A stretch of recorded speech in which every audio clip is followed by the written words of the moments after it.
الزامات کیا کرے. ارے تم نے کیا کیا؟ 70 برس سے دھوکہ دیتے آئے ہم کو، اور آج لوگ بولتے ہیں کہ اکبر الدین اویسی نفرت انگیز تقریر کرتا ہے، بھڑکاؤ بھاشن دیتا ہے، جذباتی تقریر کے ذریعے وہ لوگوں کو مشتعل کرتا ہے. نہیں، اکبر الدین اویسی اپنی ترقی کے ایجنڈے میں صرف مسلمانوں کو نہیں رکھا.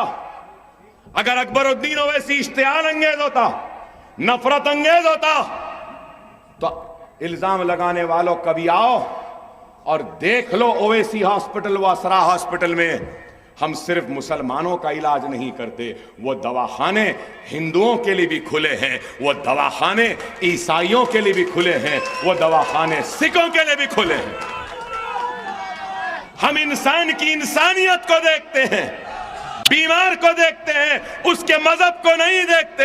ہماری نظر میں سب ایک ہے. افسوس تو یہ ہے کہ تمہاری نظر میں سب ایک نہیں ہے، تمہاری نظر میں نہیں. ارے تم نے اکبر اویسی کو دیکھا ہے تو صرف مسلمان کی نظر سے دیکھا. کاش تم نے اکبر اویسی کو ہندوستانی مسلمان کی نظر سے دیکھا ہوتا. میں بھی اس ملک کا برابر کا شہری ہوں، میرا بھی اس ملک پہ برابر کا حق ہے.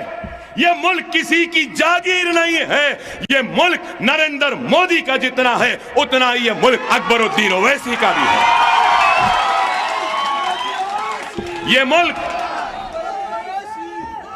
ملک ایک ماتھے پر تلک لگانے والے کا جتنا ہے، یہ ملک سر پر ٹوپی پہننے اور داڑھی پالنے والے کا بھی اتنا ہی ہے. ہندوستان ترقی کرتا گیا، ہندوستان آگے بڑھتا گیا، لیکن میں بتانا چاہتا ہوں ان لوگوں کو جو سمجھتے ہیں کہ اکبر الدین اویسی فرقہ پرست ہے، نفرت انگیز باتیں کرتا ہے. نہیں، ماں کی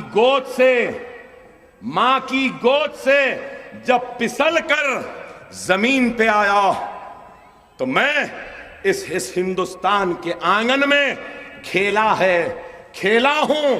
جب ماں کی گود سے پسلا تو اس ہندوستان کے آنگن میں کھیلا، اور جب کھیل رہا تھا تو اس ہندوستان کی مٹی میں انگلیوں کو ڈال کر کھیلا، اور کھیلتے کھیلتے اس مٹی کی محبت میں اس مٹی کو اپنے جسم پہ ڈال لیا، اور کھیلتے کھیلتے میں نے اس مٹی کو اپنے معصوم انگلیوں سے چاٹا بھی ہے. یہ ملک میرا تھا، میرا ہے، میرا رہے گا. بات کرے کہ کہتے ہیں کہ جاؤ چلے جاؤ. کیوں جاؤں؟ اس ملک کو میرے آبا و اجداد نے سجایا ہے، سنوارا ہے، تاج کی خوبصورتی دی ہے، قطب مینار کی بلندی دی ہے. ارے ہندوستان کا وزیر اعظم میرے ہندوستان کے ترنگے پرچم کو جس قلعے پہ لہراتا ہے وہ لال قلعہ بھی میرے آبا و اجداد کا بنایا ہوا ہے.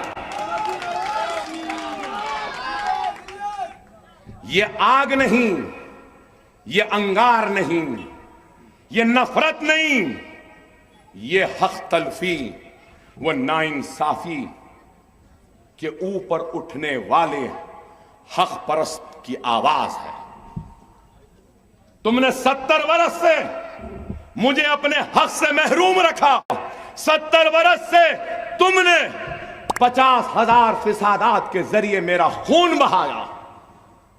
ارے تم کہتے ہو کہ میری زبان سے انگار نکلتی ہے، انگار نہیں، افسوس نکلتا ہے، غم نکلتا ہے، غصہ نکلتا ہے، نفرت نہیں. افسوس و غصہ اس بات کا ہے کہ تمہاری زبان میں اگر تم کو سمجھاؤں، تمہاری زبان میں اگر تم کو سمجھاؤں تو بھارت ماں کے سپوتوں کا خون بہتا ہے.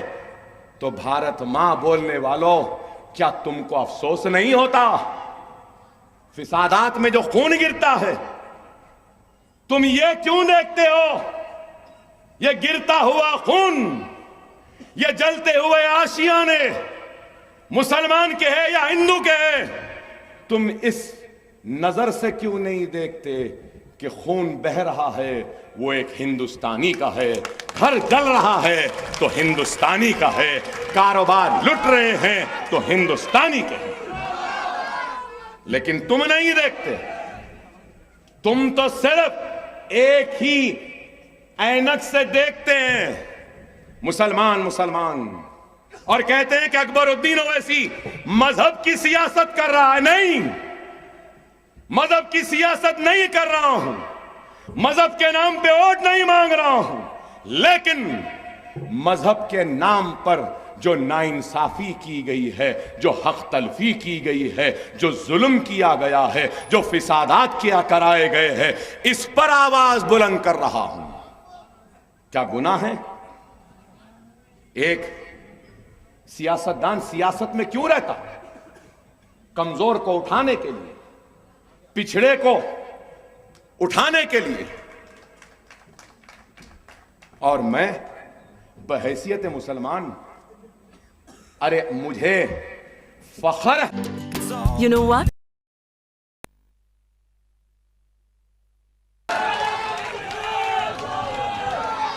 کیا میں اپنی ناانصافی پہ آواز نہ اٹھاؤں؟ ہندوستان میں کوئی آواز اٹھائے یا نہ اٹھائے، لیکن ہم ضرور اٹھائیں گے۔ اٹھاتے رہے ہیں، اٹھاتے رہے ہیں، اٹھاتے رہیں گے۔ کسی سے ڈرنے یا گھبرانے والوں کا نام مجلس اتحاد المسلمین یا اکبر الدین